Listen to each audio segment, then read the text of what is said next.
Ladies and gentlemen, welcome to Modimolle Suzuki.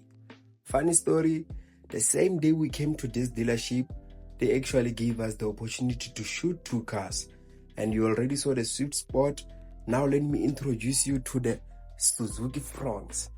And another funny story, remember the Legend 55 video? That was the same day we came here. And lucky enough, the dealer principal was super friendly with us. He told us whenever they have new edition cars, we can come through and shoot them anytime. So shout out to Suzuki for that. Alright guys, in this video, today we're gonna talk about performance, interior, practicality, and the cost of ownership. So without wasting any time, let's get into it. So what you are seeing here is the engine, powered by a 1.5 liter K15B petrol engine.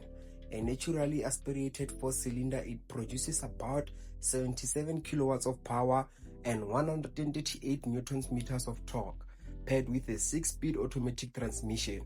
And did you know that this car can do 0 to 100 in 10 seconds? And again, I don't know if I'm 100% right, but trust me, this car is basically the same as the Toyota Starlet. From a driving perspective, it's not a race car, it's a compact SUV. Built for smooth city and highway driving, and honestly, for what it's made for, the performance is more than enough. It's about practicality, not speed. Now for me personally, 77 kilowatts is a decent for city driving and everyday use, but if I were buying this car, I'd want a bit more punch. It's not slow, it does the job. Still, for what this SUV is built to do, the performance works. Now let's move to the interior. Alright, the first thing you'll notice when you step inside are these comfortable seats, really good for long drives and daily use. Moving down, you've got your Suzuki stock mats and stock speakers. On the door, you've got all your windows control and right where you need them, practical and easy to use. Moving over to the dashboard, you've got your 9-inch infotainment system and all your controls buttons for the hazards. And also you get your physical buttons for the climate control. Below that, there is a wireless charging point and a USB port, plus 2 cup holders and the gear stick. Overall, everything is cool, man. I don't wanna lie, but before I forget, here's the armrest. Alright, now let's move to the steering wheel. So you've got your mounted controls for your infotainment system, your volume, phone calls, and cruise control. So you don't have to take your hands off the wheel while driving. And yes, this car comes with pedal shifters. And right behind the steering wheel, you've got your digital instrument cluster showing all your important information like your speed, fuel, consumption, and driving data. And for me personally, looking at all this together, this car is really dope, guys. Now let's move to the back of the seats and check out the space. Now guys, I don't wanna lie, the leg room is pretty good and your headroom is also good.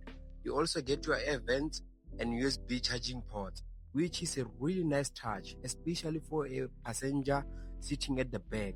Overall, this car is pretty good, and for a family man or a family lady, it makes a lot of sense, especially if you're looking for something comfortable, practical, and budget friendly. Now let's move to the back and check out the boot space. Guys, you've got 308 liters, which is good for groceries, luggages, or even a stroller. And also, you get your spare wheel technically underneath, and overall, the car is pretty big and can do the job if you have a family. And remember, it's a Fronx. And while I was at the dealership, I actually saw another Fronx in grey. I'm not gonna lie, I didn't really like that one. But this one right here, I promise you, with this car, you will definitely order far. Trust me. I don't know the exact name of this color, but Suzuki definitely cool with this one. And this color retails for 200,000, 99,900. While the GL Fronx comes in at 300,000, 48,900. And remember, the car is not about the price only. So let's talk about the running cost. Fuel consumption is about 5.7 liters per 100 kilometers with a 37 liter fuel tank, and fuel at 20 rands and 75 cents per liter. A full tank will cost you roughly at 767 rands. And if you're driving around 1,000 kilometers per month, fuel will stay around at that price. Insurance for this car comes in at 1,500 per month, and if you finance it through Suzuki, your monthly payment is around 4,000. So when you add finance, insurance and fuel, your total monthly cost comes to roughly 6,267 rand. So for the price, I'd say it's reasonable, especially if you've got a big family and want something practical and fuel efficient. But if you're into more power, then honestly at this price, it's not really worth it. You could get a Volkswagen Polo 1 liter TSI and get more performance. So yeah, that's my full take on the Suzuki Fronx. Tell me what you think about the car. Let me know in the comments below if you'd buy this car. Big thanks to everyone who's been sharing the videos. I really appreciate it. And one more thing, if you purchase this car at Suzuki Modimolle, you're getting a 5-year warranty service plan, which is always a nice bonus. Man, I don't want to lie, I don't really have anything else to talk about, but guys, in 2 weeks time it's going to be Campfest. Can't wait to see you there. Peace out.